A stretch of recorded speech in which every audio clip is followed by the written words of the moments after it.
Good morning and welcome to my presentation for Assessment 1 for this course. My starting point for this project was the topic of capitalism and the role of wealth and privilege in our society.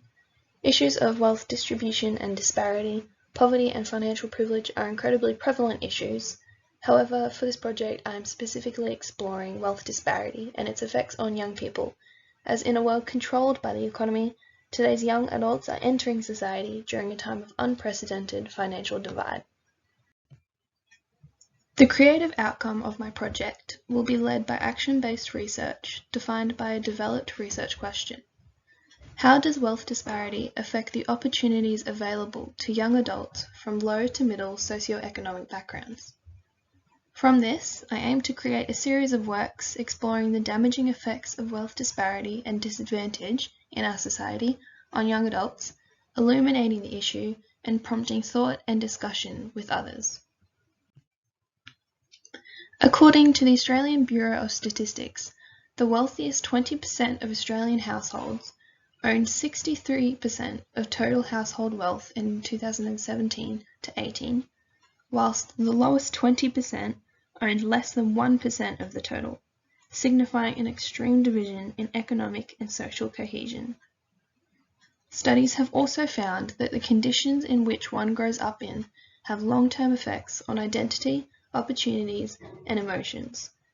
There are insightful studies and statistics on this issue, demonstrating the dangerous rift that exists in society and its negative mental, financial, and social effects.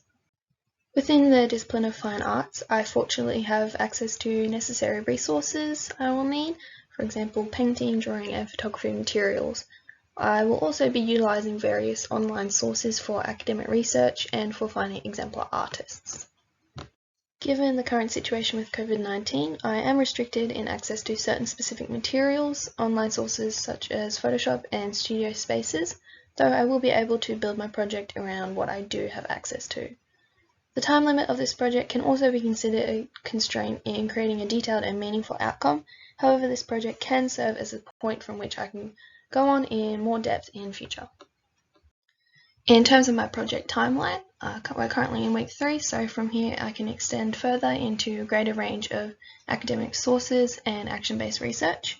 Weeks 4 and 5 will involve creative experimentation and detailed research into specific evidence of this topic, financial issues affecting young people, psychological effects, and more exemplar artists, and developing my experimentation into proper drafts of the final works.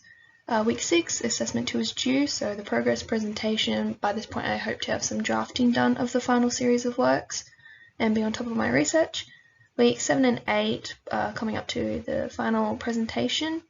It's just the completion of the final outcome and continued development of my response, research process, the message, etc. And yeah, then in week 8, ready to present, having finalised the project and my response. My first creative exemplar is Generation Wealth, a 2017 multi-platform documentary-style project by photographer Lauren Greenfield. Greenfield captures an extraordinary visual history of our growing obsession with wealth, creating an incredibly interesting visual exploration of the lives of the richest of the rich, as well as the mental and social effects of such wealth.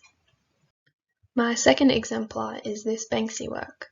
Girl with Balloon was originally created in 2004 and has become one of the renowned street artists' most sought-after works.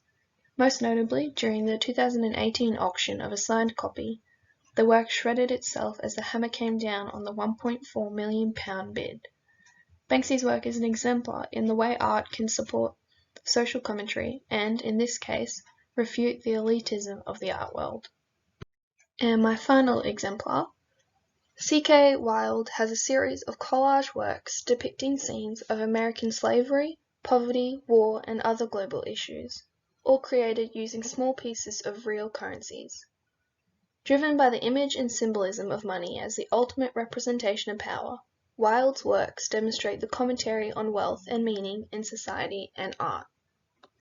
I'll just finish with this quote I found during my initial research from Keith Payne, a psychology professor at the University of North Carolina. He said, "When inequality is high, it's driven by the super rich. because the poor can't go lower than zero. I think it is quite important we criticise and question where the limit really is in terms of wealth, and whether we can ever control something that is seemingly uncontrollable. Thank you for listening, and I hope I'll have something meaningful to share with you all at the end of this course. Thanks.